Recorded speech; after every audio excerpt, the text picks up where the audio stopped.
A história da fundação dos Estados Unidos costuma ser contada como a jornada de homens visionários em busca de liberdade e novos ideais. Mas por trás das guerras, das declarações e das assembleias, existia uma rede de sociedades discretas que influenciava silenciosamente os rumos políticos e filosóficos de toda uma nação. A maçonaria, com suas tradições que combinam racionalismo iluminista, estudos simbólicos e juramentos de fraternidade, desempenhou um papel que até hoje motiva debates intensos entre historiadores e curiosos. O que realmente foi influência maçônica e o que não passa de mito moderno. Se a maior parte do imaginário popular transforma a maçonaria em um poder oculto que controla governos e manipula eventos, a realidade é mais sutil, porém ainda mais fascinante. A fundação dos Estados Unidos não foi um projeto secreto de uma ordem esotérica, mas também não pode ser entendida sem levar em conta como as ideias maçônicas moldaram a mentalidade de boa parte dos líderes da época. O país que surgia no século XVIII carregava em sua origem o choque entre liberdade individual,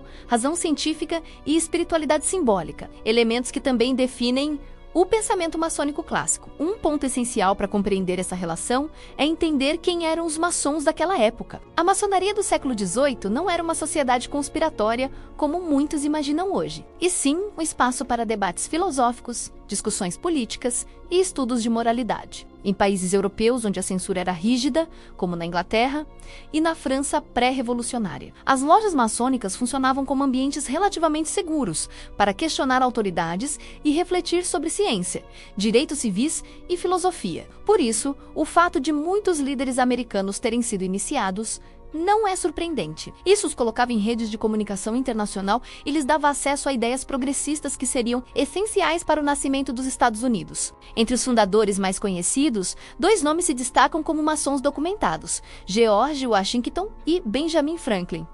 Washington não era apenas um membro formal. Ele participou de cerimônias e chegou a presidir encontros maçônicos enquanto liderava o exército continental. A maçonaria via Washington como um exemplo vivo de suas virtudes fundamentais: disciplina, honra e busca pela iluminação moral. Retratos da época mostram um general com avental maçônico e existem registros assinados por ele em atas de lojas. Já Benjamin Franklin teve envolvimento ainda mais profundo. Ele foi grão-mestre da Pensilvânia, colaborou com a loja francesa Les Nerfs ici, Urs, e usou sua influência maçônica para estabelecer conexões diplomáticas importantes durante a Revolução Americana. Franklin via a maçonaria como uma sociedade de aperfeiçoamento humano e acreditava que suas ideias sobre fraternidade universal podiam se transformar em uma base para um novo país. Mas nem todos os fundadores eram maçons. Thomas Jefferson, por exemplo, jamais foi membro, apesar de muita gente acreditar que sim. John Adams também não era, embora tenha convivido com maçons próximos. Isso é importante para entender que a maçonaria era influente,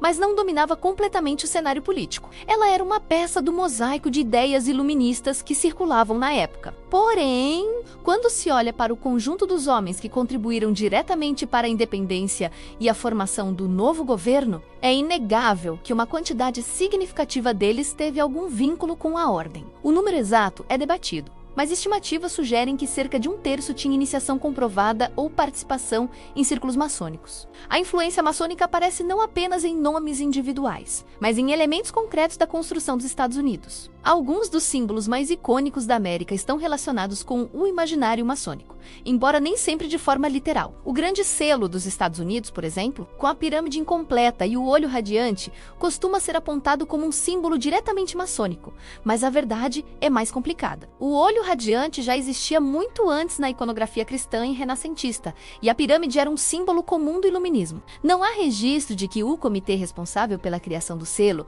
fosse composto majoritariamente por maçons, mas a estética da época misturava filosofia iluminista, simbolismo clássico e arte maçônica. Assim, mesmo que o selo não tenha sido criado pela maçonaria, ele acabou carregando elementos visuais que também estavam presentes nas lojas. A arquitetura de Washington DC é outro exemplo. A cidade foi planejada por Pierre Ellinfont, que não era maçom, e recebeu contribuições do engenheiro Benjamin Banneker, que talvez fosse, mas não há provas conclusivas. Porém, muitos dos prédios mais importantes da capital foram inaugurados com cerimônias de cornerstone laying, rituais maçônicos de colocação de pedras fundamentais. A mais famosa foi a do Capitólio em 1793, quando George Washington liderou a cerimônia usando regalia maçônica. Há documentos e gravuras mostrando Washington segurando uma pá cerimonial e sendo acompanhado por irmãos de sua loja.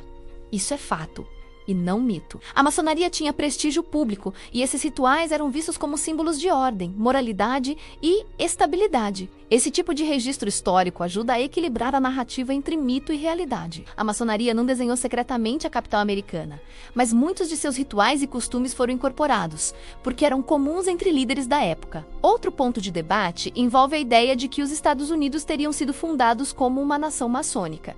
Isso não é verdadeiro. A Constituição do país não menciona a maçonaria nem qualquer sociedade secreta. Na verdade, o país foi construído com forte separação entre Estado e religião, e com preocupação explícita em evitar favoritismos. Porém, a filosofia iluminista que influenciou a maçonaria influenciou também os fundadores não maçons. Ideias como liberdade de pensamento, direitos naturais, equilíbrio de poderes e república racional estavam presentes tanto nos textos maçônicos quanto nos debates políticos da época. A narrativa da maçonaria como um poder oculto aparece com mais força apenas no século XIX, quando o caso Morgan provocou pânico nos Estados Unidos. William Morgan, um homem que alegou ter sido iniciado e ameaçou publicar um livro revelando segredos maçônicos, desapareceu misteriosamente em 1826. Após investigações e julgamentos, alguns maçons foram condenados por envolvimento no sequestro. Mas a história nunca foi completamente esclarecida. O episódio gerou uma onda de paranoia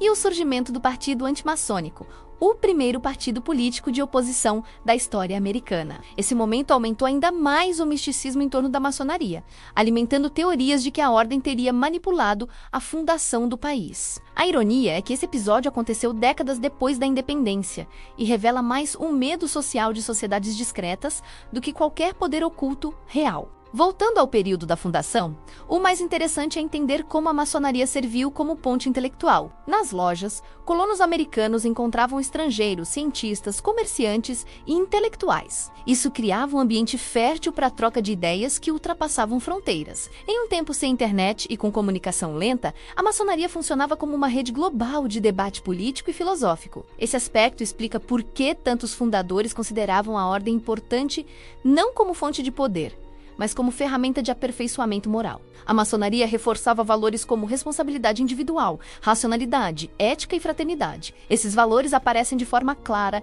em discursos de Washington, Franklin e outros líderes da independência. A presença maçônica também tinha uma dimensão simbólica. Muitos rituais falavam sobre construir um templo interior, algo que inspirava metáforas arquitetônicas usadas nos debates políticos da época. A ideia de construir uma nova nação, como quem constrói um templo moral, guiou parte do imaginário da independência. Documentos e cartas mostram que Washington frequentemente usava metáforas de construção, pedra angular e fundação ética. Essas metáforas estavam presentes tanto na maçonaria quanto no iluminismo europeu. Por outro lado, muitos dos mitos modernos exageram a influência maçônica. Ideias como a de que a maçonaria controla o governo americano, que planejou a declaração de independência em segredos de loja ou que determina decisões políticas são fantasiosas. A maçonaria não funcionava como um partido político, e a maioria das decisões da época foram tomadas em assembleias públicas, congressos e debates oficiais. A influência maçônica era mais cultural e filosófica do que estratégica. Era uma influência de ideias,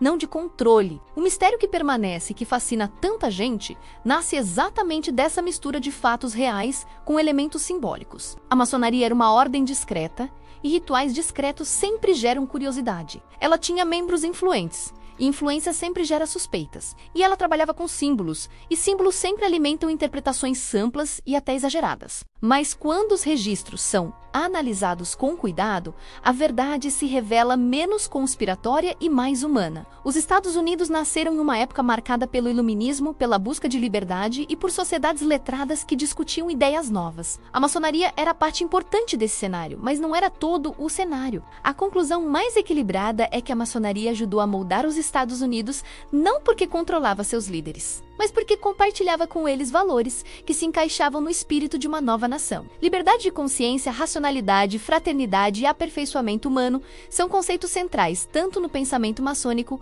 quanto no projeto político americano. A maçonaria forneceu, de certa forma, uma linguagem simbólica e moral para alguns fundadores, mas não ditou decisões. Ela atuou como ponte filosófica e não como força secreta. Ao observar esse conjunto de fatos, percebe-se que a história real é tão interessante quanto os mitos. George Washington realmente realizou rituais maçônicos ao colocar a pedra fundamental do Capitólio. Benjamin Franklin realmente usou suas conexões maçônicas para fortalecer a diplomacia americana. Monumentos e selos realmente carregam elementos simbólicos que dialogam com o imaginário da ordem. Mas a ideia de que os Estados Unidos foram fundados pela maçonaria como um projeto oculto é exagerada. O país nasceu de debates públicos, conflitos armados, ideias iluministas e da colaboração de homens que, sendo ou não maçons, compartilhavam o sonho de uma república baseada em liberdade e razão. O mistério permanece porque símbolos são portas para interpretações profundas. E enquanto existirem prédios inaugurados com rituais maçônicos,